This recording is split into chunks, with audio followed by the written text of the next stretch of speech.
मृत्यु एक ऐसी अनिवार्य घटना है जो हर जीवित प्राणी के साथ घटित होती है, लेकिन ये प्रश्न हमेशा से मानव समाज के लिए रहस्य और जिज्ञासा का विषय रहा है। मृत्यु के बाद क्या होता है? इस सवाल का उत्तर धर्म, दर्शन और विज्ञान सभी अपने अपने दृष्टिकोण से देते हैं। इस लेख में हम इन तीनों पहलुओं का गहराई से विश्लेषण करेंगे। विज्ञान का दृष्टिकोण। विज्ञान मृत्यु को जैविक प्रक्रिया के अंत के रूप में देखता है। मृत्यु के जैविक पहलू। क्लिनिकल डेथ, जब दिल धड़कना बंद कर देता है और शरीर को ऑक्सीजन मिलना रुक जाता है। बायोलॉजिकल डेथ, जब शरीर की सभी कोशिकाएं काम करना बंद कर देती है।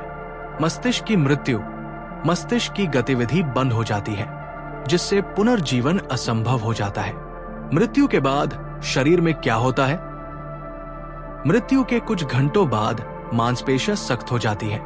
डिकम्पोजिशन, बैक्टीरिया और एंजाइम शरीर को तोड़ने लगते हैं। ऑर्गन डोनेशन, यदि मृत्यु के तुरंत बाद अंग निकाले जाएं, तो उनका उपयोग अन्य व्यक्तियों की सहायता के लिए किया जा सकता है। मृत्यु के बाद चेतना का सवाल। विज्ञान के अनुसार चेतना मस्तिष्क की गतिविधि का परिणाम है। जब मस्तिष्क काम करना बंद कर देता है तो चेतना भी समाप्त हो जाती है।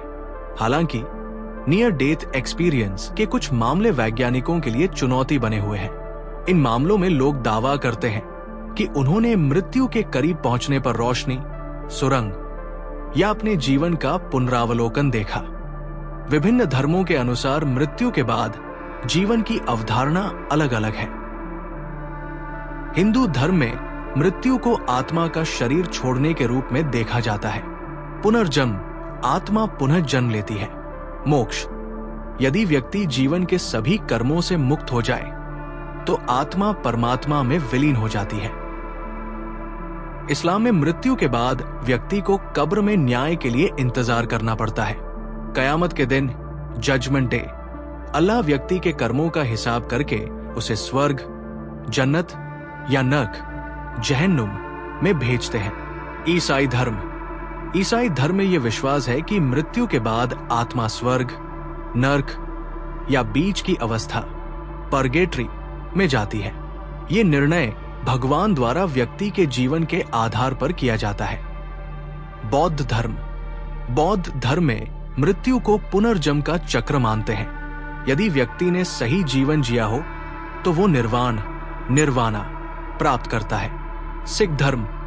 सिख धर्म में भी आत्मा को परमात्मा का अंश माना गया है। मृत्यु के बाद आत्मा पुनर्जन्म लेती है या परमात्मा में विलीन हो जाती है। दार्शनिक दृष्टिकोण। यूनानी दर्शन, सुकरात और प्लेटो, आत्मा अमर है और मृत्यु के बाद भी अस्तित्व में रहती है।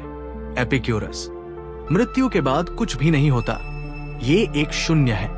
भारतीय दर्शन में मृत्यु को आत्मा के परमात्मा से मिलन के रूप में देखा गया है। कर्म, धर्म और मोक्ष की अवधारणा व्यक्ति के मृत्यु के बाद के अनुभव को तय करती है। आधुनिक दर्शन। कुछ आधुनिक दार्शनिकों का मानना है कि मृत्यु के बाद चेतना का अस्तित्व समाप्त हो जाता है। वहीं कुछ का तर्क है कि मृत्यु के बाद का अनुभव अनजाना और अदृश्य है। क्या मृत्यु के बाद कुछ दिखता है? नियर डेथ एक्सपीरियंस के मामले में लोग मृत्यु के करीब पहुंचने के बाद अलग अलग अनुभवों का वर्णन करते हैं। एक चमकदार रोशनी देखना, सुरंग के माध्यम से यात्रा, मृत प्रियजनों से मिलना, अपने शरीर को बाहर से देखना। इन अनुभवों को लेकर विज्ञान में कई मतभेद हैं। कुछ वैज्ञानिक इसे मस्तिष्क की ऑक्सीजन की कमी का परिणाम मानते हैं, जबकि कुछ इसे मस्तिष्क की आखिरी गतिविधि मानते हैं। मृत्यु के बाद की वास्तविकता, क्या इसे जानना संभव है? आज के आधुनिक युग में मृत्यु के बाद के जीवन को लेकर कोई निश्चित प्रमाण नहीं है।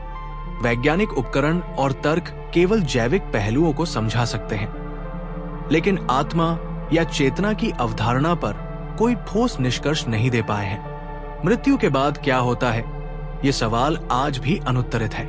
विज्ञान, धर्म और दर्शन सभी इसके अलग अलग दृष्टिकोण प्रदान करते हैं, लेकिन अंतिम सत्य अज्ञात है।